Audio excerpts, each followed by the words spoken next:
Assalamu alaikum. My name is Dr. Murtaza Najabat, and by profession I'm a biomedical engineer, or I'm heading Revive Medical Technologies as a CEO. Recently joined after leaving NUST, where I was founding CEO of Innovative Health Technologies, and I was the founding director of Medical Devices Development Center. And along with that, I also founded biomedical engineering department, where I was head of department and working as a professor. So I left NUST from all three portfolios, and I just joined Revive Medical Technologies about a couple of months ago. It's basically a US-based entity with its head office in Delaware, and I've recently set up its satellite office with a very unique R&D facility in Islamabad. So,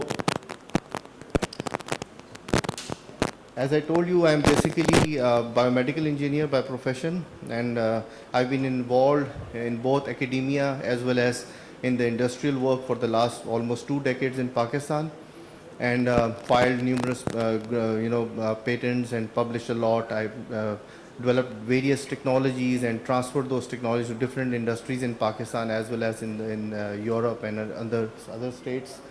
I've recently elected as a distinguished scholar at ComStech for the capacity building of OAC member states, and I'm also expert member of one of the medical device committee in DRAP. So I'll just come straight to the Pakistan's first medical device R&D facility, which I founded at NUST University in 2012 when I was establishing a biomedical engineering department. And within that department, I came up with different research labs, and we started developing different medical technologies and healthcare technologies for the industry. And that is where this whole journey started. And these are some of the technologies we developed for the industry, and we transferred and we sold those technologies from NUST University platform. Like this is a wearable device. It's a wound management device with having 2 components.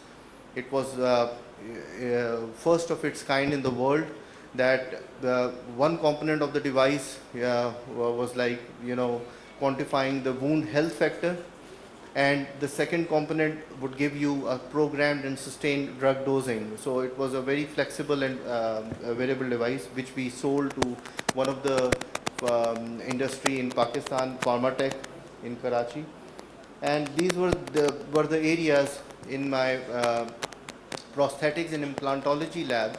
And if you can see that the versatility and the diversity of that lab, that it has various facets. It was a very multifaceted lab comprising of biomaterials facility and embedded and artificial intelligence, software development, and PCBs, and you just name it. And we used to have additive and subtractive manufacturing facility within that facility.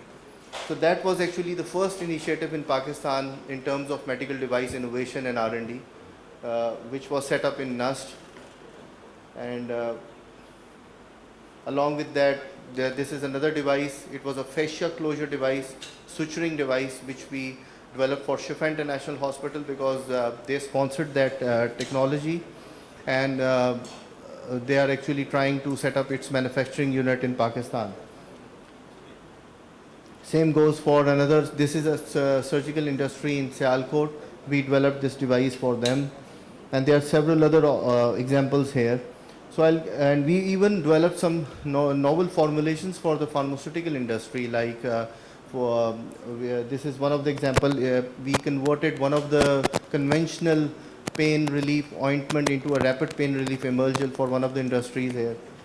And same goes for anti-diabetic drug. We came up with the natural extract, plant extract based formulation with natural APIs and some excipients. Same. And this is another example.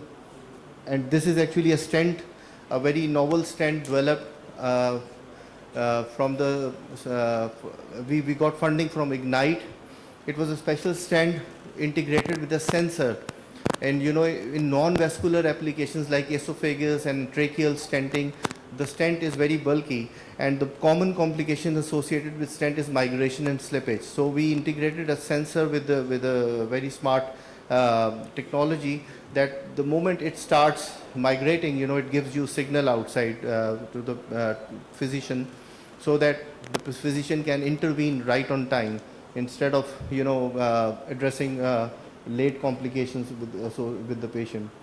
So I'll just move quickly because there are a lot of devices. We've even developed different test benches for different manufacturing processes for Sialkot industry, and even for our own medical devices development center, which was established under the special directive of Prime Minister Office. So if you can see here, these machines, they were developed indigenously for the manufacturing of stents and angioplasty balloon catheters and diagnostic angiographic catheters.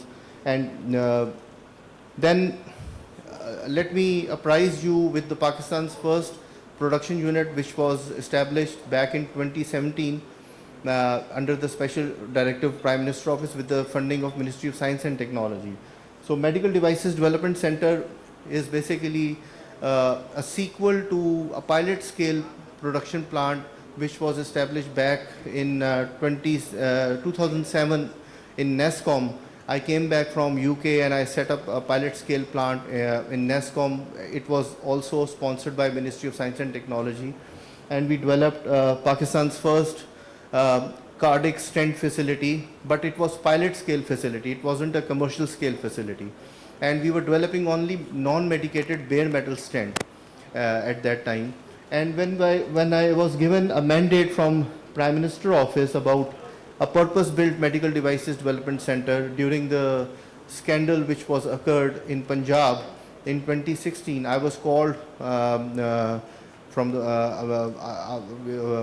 Prime Minister Office, and they were as an expert, and there were different proceedings and hearings in Supreme Court. Took very serious notice. They took suo motu notice to that incident where some of the patients, they got expired. So we were given a mandate to set up a purpose-built medical devices development center at Nust University, and that was actually a first example and a true manifestation of academia-industry linkage. Because in research at Nust University, I was also having Pakistan's first R&D facility. As I've just mentioned earlier on in my previous slides about prosthetics and implantology lab. So what we did actually, we integrated that research paraphernalia available at Nust University with the Medical Devices Development Center. And then we started off with the R&D work, and at Medical Devices Development Center, we started working on the production facility. So we got ISO 13485 certification from European notified body. And we started producing both drug-eluting stents, bare metal stents, angioplasty balloon catheters, diagnostic angiographic catheters, and all these products, they were approved by DRAP. Also, we got the manufacturing license from DRAP. These are some of the glimpses of the facility. It's one of the state-of-the-art facility. I, with my core team, technical team, we flew to Germany, and I got them trained, and then sort of transformed that team into a master trainers, and they came back and they trained the local team here. That's how it all happened. So during COVID, we also undertook another challenge to, develop respiratory products like ventilators, powered air purifying respirators. I'll come to the powered air purifying respirator because that product has been in the market for the last many decades, but in chemical industry, mining, where the ambient environment and air is very contaminated. But during COVID, this product got the highlight because most of the developed countries, they restricted their physicians and surgeons not to wear N95 and even N99 masks because of having different side effects related to skin diseases and accumulation of carbon dioxide and drowsiness. So they even prescribed wearing powered air purifying respirator. And Pakistan during COVID Most of the good hospitals, in even Aga Khan Hospital, there's another hospital, Shokat Khanam, they were importing powered air purifying respirator of one unit of about 500,000 rupees. So we developed this product, and and the retail price of that product was about 65,000 rupees. So we got another funding from Ministry of Science and Technology for an additional wing to the Medical Devices Development Center, because we had cardiovascular production plant, and along with that we added another wing which was electromedical for medical electromedical devices. As you can see that there is another.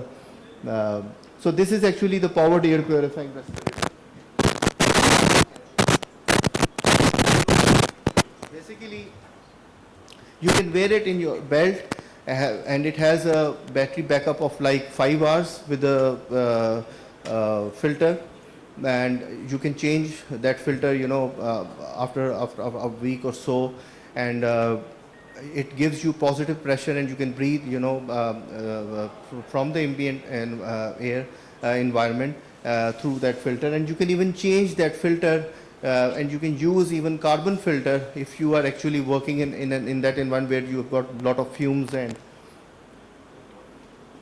so now coming back to Revive Medical Technologies, this is actually the reason, because the mandate and the responsibility the government of Pakistan gave me for the last probably many years, I've decided that I fulfilled all those requirements, and I was actually looking for some diversification in my trajectory of my career.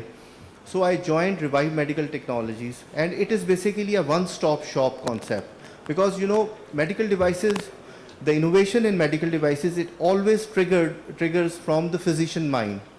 And let me apprise you that all the medical device R&D company in the globe, they are just focusing on one dimension, on a very specific dimension of the, you know, innovation process. If one company is just focusing on the invasive devices like stents, they are just working and doing R&D in that area. They are not actually doing something with embedded systems like ventilators, syringe pumps, infusion pumps, CPAPs, oxygen concentrators. So they don't have that kind of capability. And even they don't have artificial intelligence, machine learning, deep learning based software, diagnostic software related capability. They don't have biomaterials lab. They don't have biomaterials specialists to even come up with a coating formulation for that device, or even to integrate a drug into that device. So at Revive Medical Technologies, we have 5 different pillars, 5 different domains where we specialize. And I've got a team which is a trained team. For the last 1 decade, I've been training that team right from the classroom to their international and local trainings. And they went through a very sort of extensive process of R&D and production. And they joined me at Revive Medical Technologies. And we've got 5 different areas. One is biomaterials lab, where we are developing different formulations, like one of the projects we are doing for North America these days, that we are formulating and we are coming up with a microsphere loaded with drug for cancer and different embolization application. So this is one of the domains, and this is the domain which is coming up with coating technologies and surface modification technologies. So our second area of is basically non-active medical devices, invasive and both non-invasive. Non-active medical devices are those devices which are not powered up by the electrical or electronic signal, like stents, like angioplasty balloon catheters, like cannulas, self-destructible needles, syringes. These are all non-active medical devices. So we have this area as well, and we have specialists, and we have got a very state-of-the-art, well-furnished design and fabrication suite related to this area.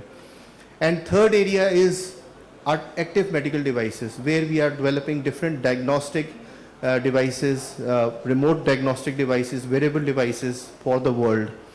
And Our fifth area is artificial and machine learning based medical diagnostic softwares, where we are getting label data, biopsy data, and we are coming up with our own model, and we are training those models for the staging and classification of those diseases.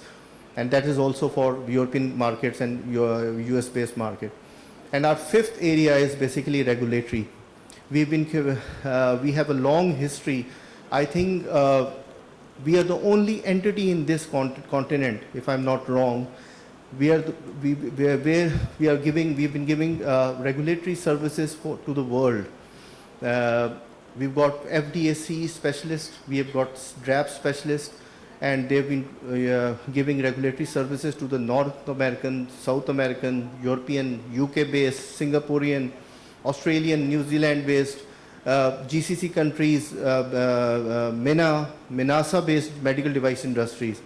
And one of the top industry in medical device is like, you must have heard about its name, it's Medtronic. And one of their plant is in Minnesota, related to, I think, self-destructible syringes or needles. And our regulatory team, they managed to get their product approved, FDA approved. They're filing FDA submissions for the industry directly in FDA portal. They are working with the regulatory body directly in different parts of the world, like SFDA in Saudi Arabia, CFDA in China, and then FDA, and then MHRA in UK. So that is actually our fifth dimension. So that is why we termed it as a one-stop shop, because all the innovation in medical device industry is originated from the physician mind. And physicians, they struggle in the world when they have a very ingenious idea and they don't have one window operation, and they don't have one venue from where they can convert their ingenious idea into a commercializable licensed product. So what they do is they go different places for designing, for fabrication, for coatings, for the circuits, and for softwares. So that actually, makes the whole innovation process very costly and very time-taking. And most of the time, when the physician have a very novel, ingenious idea, that idea gets compromised because it takes a lot of time and a lot of funds and cost, and that idea some of the time gets compromised because the IP, somebody else developed that idea somewhere else. So this is actually a provision to those creative minds, whether they are in industry, medical device industry, or they are physicians. They can transform their ingenious ideas into a commercializable product through this journey, at one venue. This whole process is under one roof. So this is actually about Revive Medical Technology. I don't want to take much time because so these are the services we are providing. It's a very holistic view and approach to one problem, that is actually medical innovation. And as I've told you, that always triggered from the physicians, from the caregiver mind, or from the producer mind who is manufacturing medical devices, and they would like to enhance their product portfolio by incorporating another variant. So they struggle with the world medical, where you've got many medical device R&D companies, but they are just focusing on one dimension. They are not multifaceted. They don't have multidisciplinary or cross-functional team. So that is the beauty of Revive Medicals, that we've got a cross-functional team. So thank you. I don't want to spend more time because these are the products we developed. We even developed a brain stent, intracranial stent for North America. Thank you very much.